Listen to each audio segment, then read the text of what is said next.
내년 4월 22대 총선을 앞두고 유권자들의 알 권리와 정책 선거를 위한 기획보도 알고 보는 총선. 경부선 철도 지하화 사업은 부산의 단절된 도심을 연결하는 수건 사업입니다.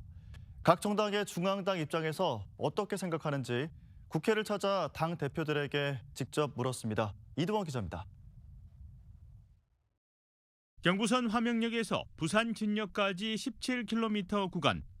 부산 시민들은 오랜 시간 철도로 갈라진 도심을 이어주는 경부선 지하화가 이뤄지길 기다려왔습니다. 부산시는 지난 2021년 지하화가 이뤄질 경우 권역별 특화 공간으로 조성하겠다는 계획도 발표했습니다. 전체 1조 5,500억 원 규모. 국정과제에 반영되면서 국토교통부가 도시지상철도 지하화 특별법 추진 방안을 마련하기 위해 자체 용역을 진행하고 있습니다. 더불어민주당 이재명 대표는 지난 대선에서 민주당과 국민의힘 모두의 공약이었다며 경부선 구간이 부산 발전의 장애 요인이 되고 있다고 지적했습니다. 과밀한 도심의 경부선 지하를 통해 부산의 새로운 발전을 모색할 수 있어 당 차원에서도 정부 지원이 가능하도록 지원하겠다는 입장입니다.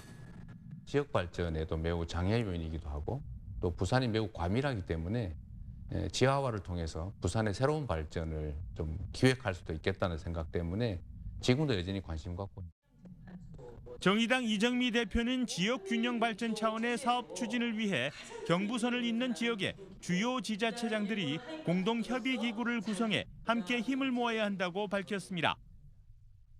또 민간 난개발로 이어지지 않도록 제대로 공공적인 설계를 해나가야 하고 녹색 미래의 가치가 담겨 있어야 한다고 지적했습니다.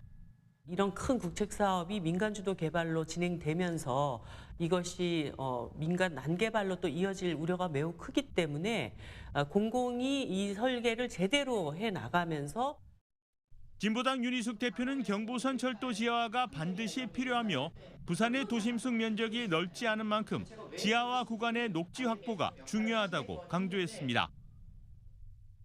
지하화 구간의 사업이 특정 기업 몇 군데만 이득을 보도록 되면 안 되고 친환경숲 조성이나 주민들이 문화생활을 할 수 있는 공간으로 진행돼야 한다고 지적했습니다.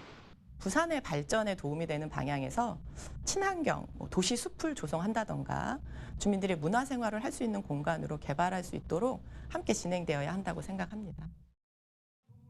국민의힘은 김기현 당대표가 인터뷰에 응하지는 않았지만 서면 입장문을 전해왔습니다. 경부선 지하화는 윤석열 정부 핵심 과제로 지난 7월 윤지옥 원내대표 등 지도부가 부산을 찾아 예산정책 협의회를 통해 필요성을 경청했다고 밝혔습니다. 또 가장 선행돼야 할 것이 바로 법정 종합계획 수립을 위한 특별법 발의라며 원희룡 장관도 이를 밝혔고 당도 법이 신속히 통과될 수 있도록 지원하겠다고 밝혔습니다. MBC 뉴스 이두원입니다.